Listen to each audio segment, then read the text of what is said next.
The Andor Season 2 trailer has been manifested. Here's 5 quick takeaways from the little bit of action that we saw. Okay, number 1, let's start with Mon Mothma. Her look here has to be engagement party, wedding, betrothal ceremony. I don't know how the Chandrillans do it, but this is definitely going to be that. Her daughter is going to be marrying Davos Golden's son. That's what is going to take place. Krennic, I think, is going to crash this party. You hear his voice at one point say, "What a lovely party we have here."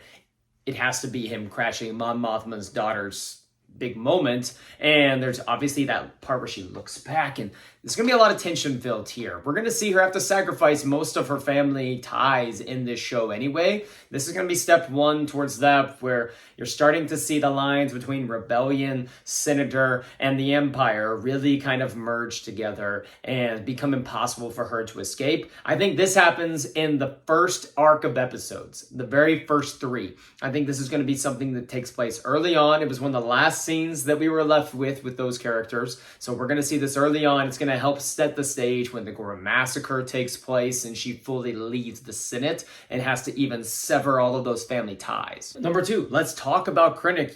We get the voiceover of him, as I presume is at Mon Mothma's daughter's wedding, whatever it is. Obviously, get the shot of him with the Death Star. I'm really curious to see how big of a figure, how big of a role is he going to be in this season, because you still have Dedra Miro and the others of the ISB that are out there. And I don't want Dedra and Cyril to get completely overshadowed by Krennic, but it is Director Krennic. He's from Rogue One. He's our biggest bad that we could possibly have for the show without dropping in, Darth Vader or the Emperor or something along those lines. So he should be a big factor, but I really want to see him throw down with Mon Mothma, but most importantly, and he was not shown in the trailer, is Kino Loy. We know Andy Serkis is going to be in Season 2. We know Kino Loy will be in Season 2. I need to see Director Krennic and Kino Loy have some sort of war of words, and I really hope that we get that in this season.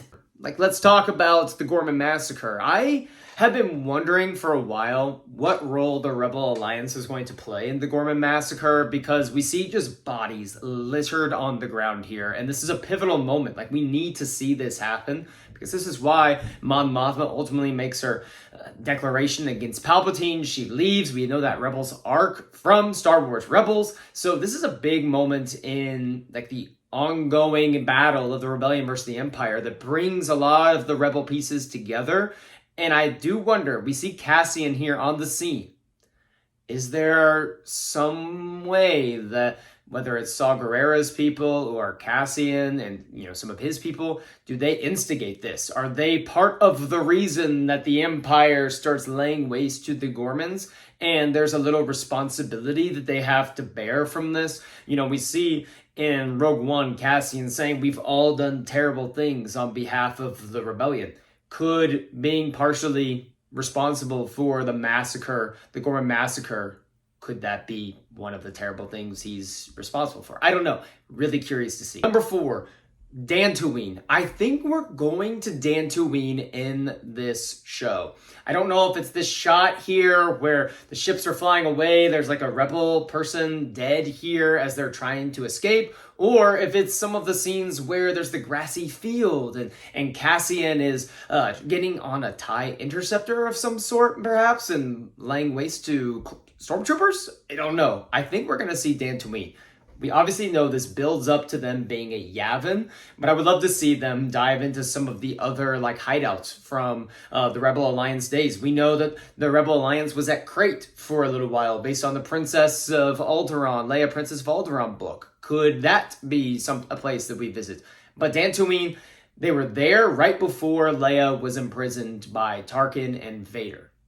Could we go to Dantooine? I think one of these 2 locations is Dantooine. That's just a little prediction I'm going to give. Number 5, last one, I have to talk about our glorious droid brother, K2SO, is back. We get our first look at him. I cannot wait to see how they introduce him in the series, How much of the comic are they going to retcon? How much of what happens with their introduction are they going to incorporate into the show? It's going to be a very interesting thread they're going to have to weave here, because you don't want to create a precedent of just absolutely tearing apart comics that exist in Star Wars or novels, but you do want to have creative license to tell this story the way that, Tony Gilroy wants to tell it. So I'm really curious to see how they try to thread the needle here. Cannot wait for it, though. K2SO is obviously a fan favorite droid from Rogue One. Cannot wait to see how they introduce him back into this show. But we get first looks at Krennic. We got the Death Star. There was a lot of, first look shots at different characters again. We saw Bix battling Imperials. We saw Luthen in this episode, in this trailer. So there's a lot of just first looks. But K2SO was the first look of a returning character I'm most excited for. Lastly, honorable mention, the music. Where are we with the music in this trailer? I feel like it's a love or hate it sort of thing. Maybe it's not. My idea was more of hey, we got a banger show. We know it's going to be killer. Why don't we just drop in something to really spice things up and some music? But I also see the people saying out there, totally offbeat. It was not the correct tone for this show. It makes everything just feel a little weird. So I get that. If you're one of those people, let me know. I'm really curious where everyone's falling on this whole contemporary music and Star Wars trailer sort of thing, because it doesn't happen often. All right. Andor Season 2, April 22nd, 3 episodes a week. They finally listened to us. We're getting ARC drops. Oh my goodness, it's going to be a crazy month. Let's go.